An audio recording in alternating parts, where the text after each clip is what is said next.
In the world of guitar legends, some names have become almost sacred, hailed as untouchable icons who supposedly define the very essence of music. But let's be honest, are these legends truly as great as their reputation, or is it just all a well-crafted image? As throngs of people are filling the internet with claims these players are overrated and that they've been duped this entire time, a further investigation was warranted. And this cuts to the heart of the idea that fame is generally manufactured and maintained. Have their reputations been inflated to mythical proportions, overshadowing equally deserving players who just didn't have the right industry backing? To answer this, I did the hard work for you and scoured the internet, compiling a list of guitarists who many people think are overrated, and I asked the big question: are they really overrated? If so, why? I will be examining their careers, their contributions, what people say, and then finally, I will deliver a final verdict. And of course, feel free to weigh in down below in the comments section. I always look forward to hearing what you have to say. Here we go. Like, subscribe, thank you. Starting off with Joe Bonamassa, a name that seems synonymous with modern blues rock. He's prolific, no doubt, releasing albums at a pace that would make even the most ridiculous artist pause.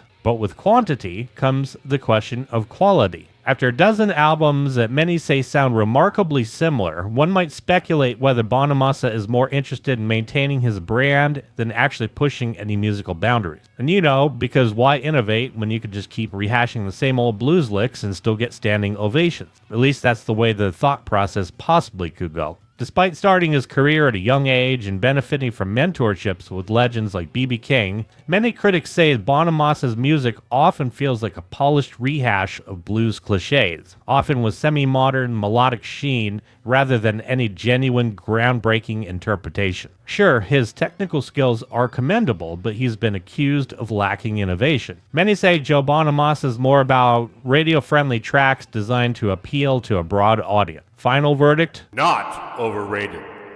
Joe Bonamassa puts a lot of fire into his soloing. Sometimes he wears his influences on his sleeve, sometimes even a bit much, like Albert King licks that he tends to pull out over medium blues tempo quite a bit. But his use of subdivisions when doing pentatonic licks gives him that perfect waterfall effect and definitely requires a lot of chops to pull off perfectly. Next up, John Mayer. Many people say that John Mayer is a master of blending commercial success with the illusion of depth. His soulful guitar solos and smooth vocals have earned him a loyal following. But if you look beneath the surface, he's been accused of having more like carefully curated style than genuine substance. Critics say John Mayer's blues influences are definitely there, but polished imitations rather than truly original expression. A lot of people say that John's brief stint at Berklee College of Music gave him enough credibility to use the name without actually sticking around to deal with the rigorous training. And critics would go on to say that dropping out after 2 semesters didn't stop him from skyrocketing to fame,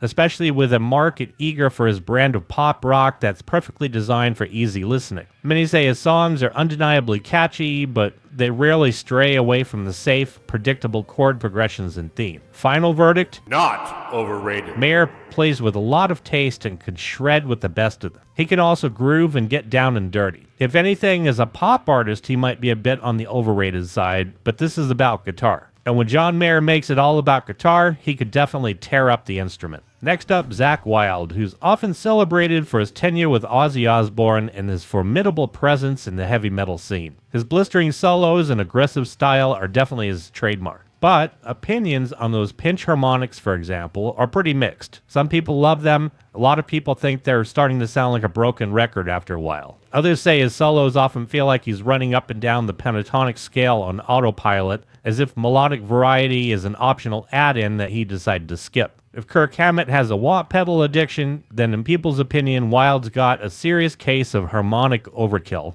People say that while some of his shredding is impressive at first, they often feel like it quickly becomes clear that there's not much else going on. Others question his originality, saying that his playing, while technically proficient, lacks a distinct voice that sets him apart from other metal guitarists. Final verdict? Not overrated. Zakk Wylde blew past countless others during his audition with Ozzy, which says a lot considering the massive shoes he had to fill after Randy Rhoads. That is definitely no small feat. On top of that, Zakk Wylde managed to carve out his own popularity without leaning on neoclassical influences. Instead, he brought attitude and a bluesy down-home style full of supercharged pentatonic licks. A lot of people who are into more the neoclassical Yngwie Malmsteen type stuff would probably claim that Zakk falls a little flat in that area, but that's something that Zakk never really tried to do. Sure, he could pull off Randy solos, just as well he could pull off Dime solos, but in terms of his own voice, every time he steps up on stage, he always brings his A-game. And the fact that he would even be willing to step in and try to do his best to do Dimebag Darrell proud in Pantera definitely speaks volume. Zakk no doubt brings the goods. Next up, The Edge. The Edge has carved out a niche as the architect of U2's atmospheric soundscapes, using delay effects to create expansive sonic environments. His approach is distinctive, yet many people wonder if it relies a bit too much on technology rather than technique. Strip away the layers of effects, and what's left can sometimes appear to a lot of people deceptively simple, like a magician who relies on smoke and mirrors to make the trick seem more impressive than it actually really is. Over-reliance on effects is definitely one of the biggest criticisms of The Edge. It's almost as if his pedals are the real star of the show, and the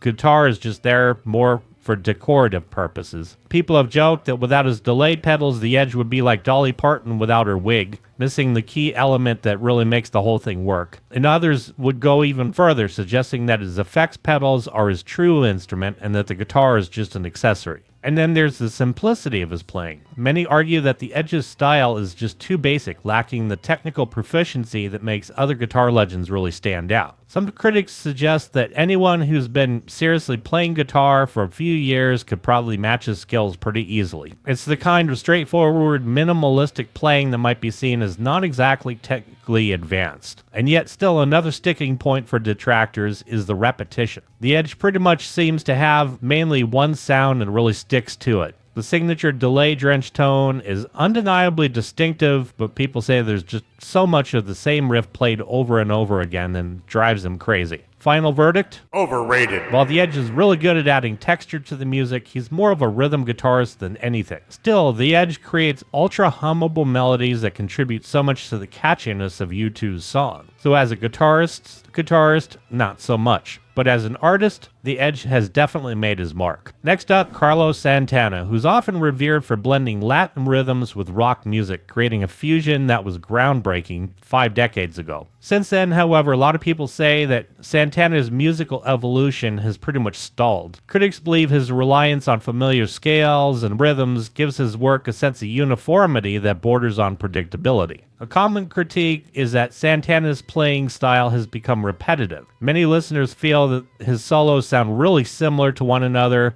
with a lot of his more recent material falling back on the same pentatonic and minor harmonic phrases. It echoes the criticism of The Edge's playing where the lack of versatility starts to show after a while. Another point brought up by Carlos Santana's detractors is his tendency to overplay, often skipping nuance entirely. Carlos's solos have been described as kind of mindless, lacking any real technique to speak of, and yet his approach has been likened to delivering a punchline without any real setup, just jumping straight into the flashy bits without any build-up. Some also argue that Santana's creativity has declined over time, and it's the kind of observation that points to a broader issue. Staying relevant and innovative over the long haul is not an easy task, and for Carlos Santana, many feel that the spark that once set him apart has dimmed. Final verdict? Overrated. Carlos's playing is indeed very repetitive, and after hearing a few of his songs, there are no surprises for the listener. His phrasing is also a bit on the stiff side, and it seems like sometimes if he doesn't know what to play next, he'll slip in one of those speed-picked trills to fill in any dead space. After many decades, though, Carlos still brings the fire, and his passion shines through in every note that he plays. Is he a guitarist? Not particularly in terms of earth-shattering technique or gritty attitude. However, Carlos is also multi-talented apparently, as he supposedly makes some really great women's shoes. And those who've joined him for smoke back behind the venues have said that he's been the nicest, kindest, most humble person they had ever met. Kirk Hammett.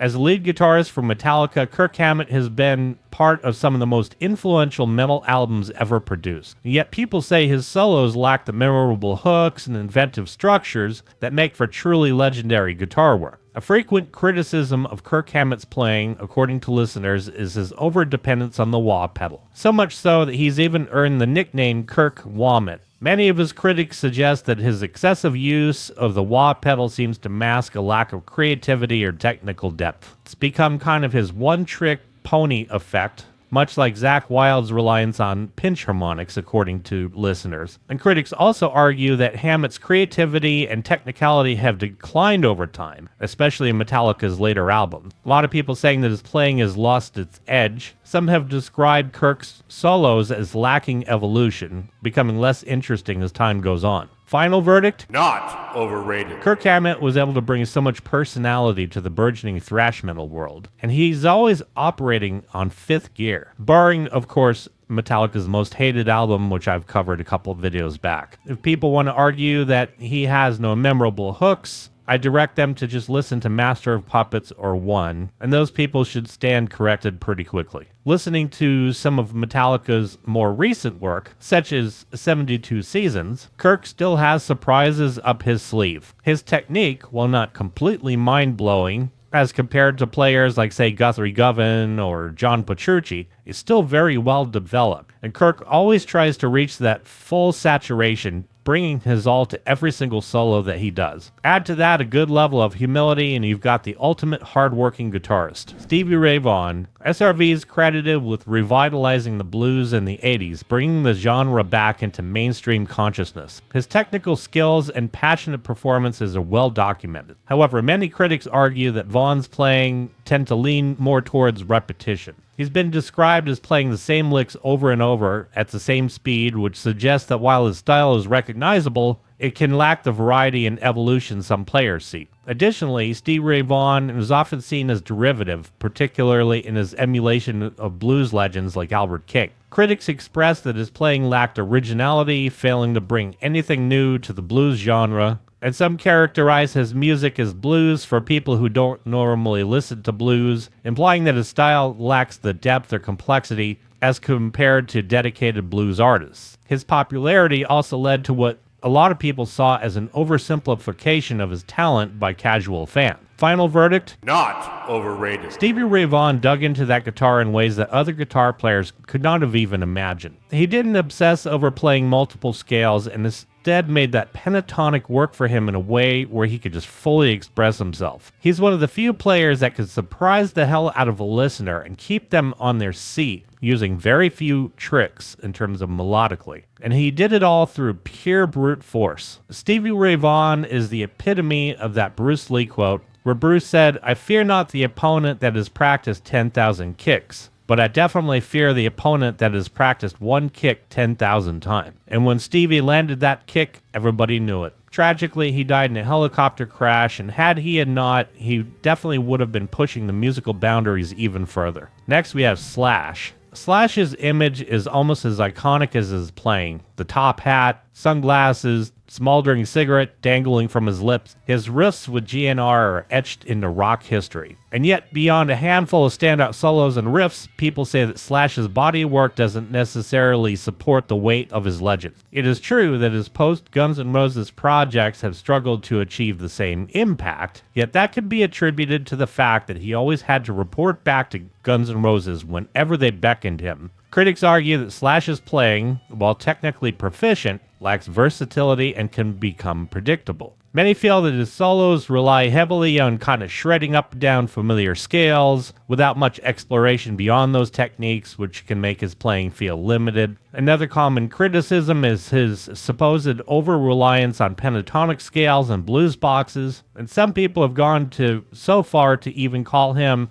a less talented Eddie Van Halen, which paints his style as more derivative than groundbreaking. Final verdict? Not overrated. Slash brought a fresh vibe to an otherwise glitzy, glamorous, and saccharine music scene at the time. He plays with a ferocity, and just listen to how he burns it up at the end of Paradise City or Night Train, and yet can deliver equally some of the catchiest solos, as evident in Sweet Child of Mine and November Rain, to name a few. He took the advice he got in his childhood, which is really spend a lot of time actually crafting your image, and he totally made it work for himself. And a lot of credit has to go to Slash for the success of Guns N' Roses. As a guitarist, Slash has time and again proven that he's got the technical chops as well as a crafty use of theory to make him a true standout. Slash has definitely earned his accolade. Jimi Hendrix. Jimmy's frequently hailed as one of the greatest guitarists of all time, a trailblazer who transformed the instrument's role in music. His groundbreaking use of feedback, distortion, and raw emotion in his playing made him revolutionary in the late 60s and early 70s. But over a half century later, people are now asking, how do his skills hold up against guitarists who have come after him? And it is definitely no surprise that advancements in technique and technology have definitely set a new bar for exceptional guitar playing. Yet while Hendrix's influence is undeniable, some argue that his near mythic status tends to overshadow those who've built on his foundation and pushed the instrument even further. People have really panned Hendrix for some of the messiness in some of his live performances, where they say, sure, he can light it on fire, but can he keep it in tune? Which, considering the lack of advancements back in the day, it was definitely much harder to be able to keep a guitar in tune on stage. He's also been panned for his dated sound. A lot of critics think his music sounds about as fresh as your dad's old vinyl collection. Other critics argue that what was once cutting edge eventually became more of a museum piece, saying, well, he was great for his time, which sounds more like a diss than a compliment. Final verdict? Not overrated. Jimi Hendrix is one of those players that if you were to transport yourself back in time and imagine how he sounded then, he was fully from another planet. He was loud,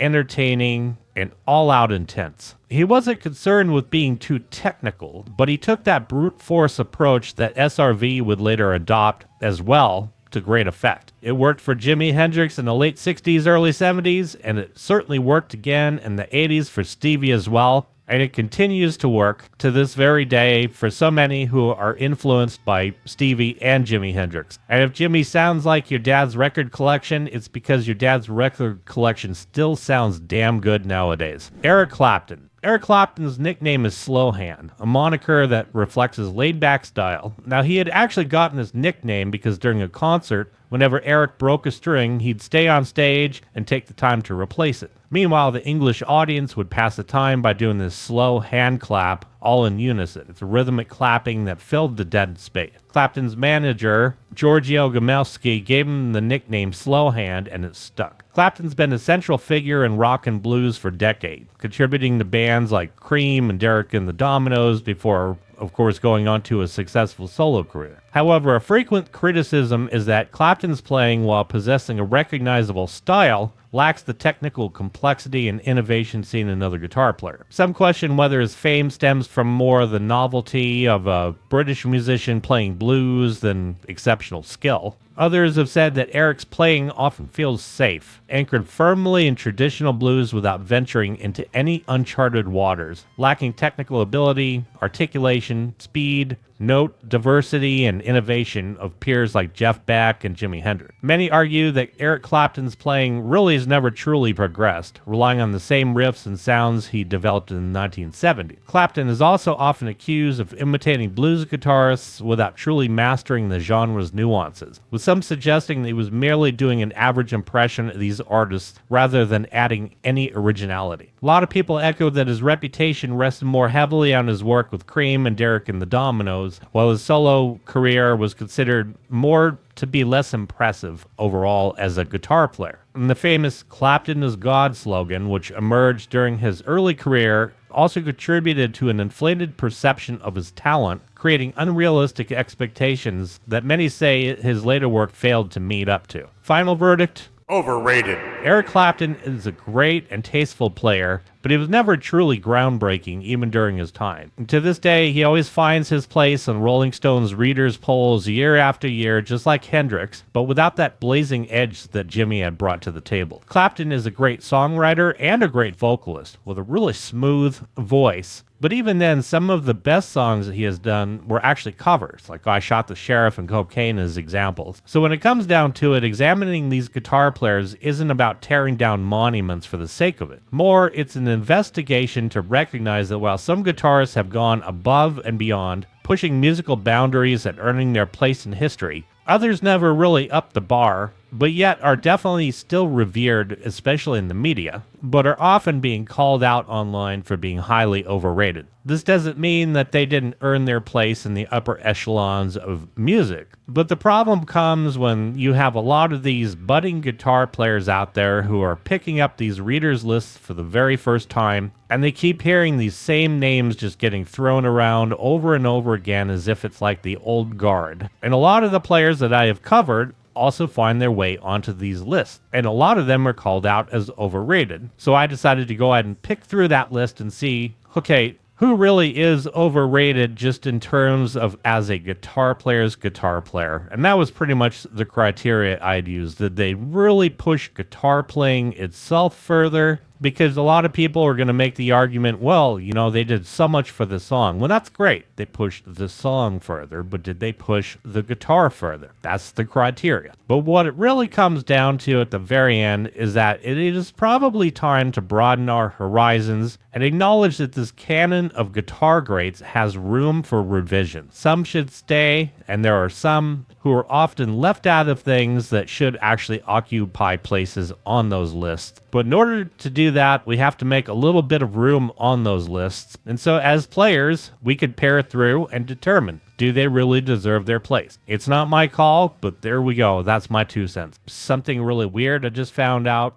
The most expensive guitar on Amazon is a signature guitar, and you won't believe whose signature guitar it is. I left the link below in the description. And to my subscribers, I really want to thank you so much for all the inspiration and feedback. I truly do appreciate it. And if you haven't had a chance to subscribe to this channel, make sure you smack that subscribe button. And while you're at it, hit the like button, join the family, and want to thank you so much for watching.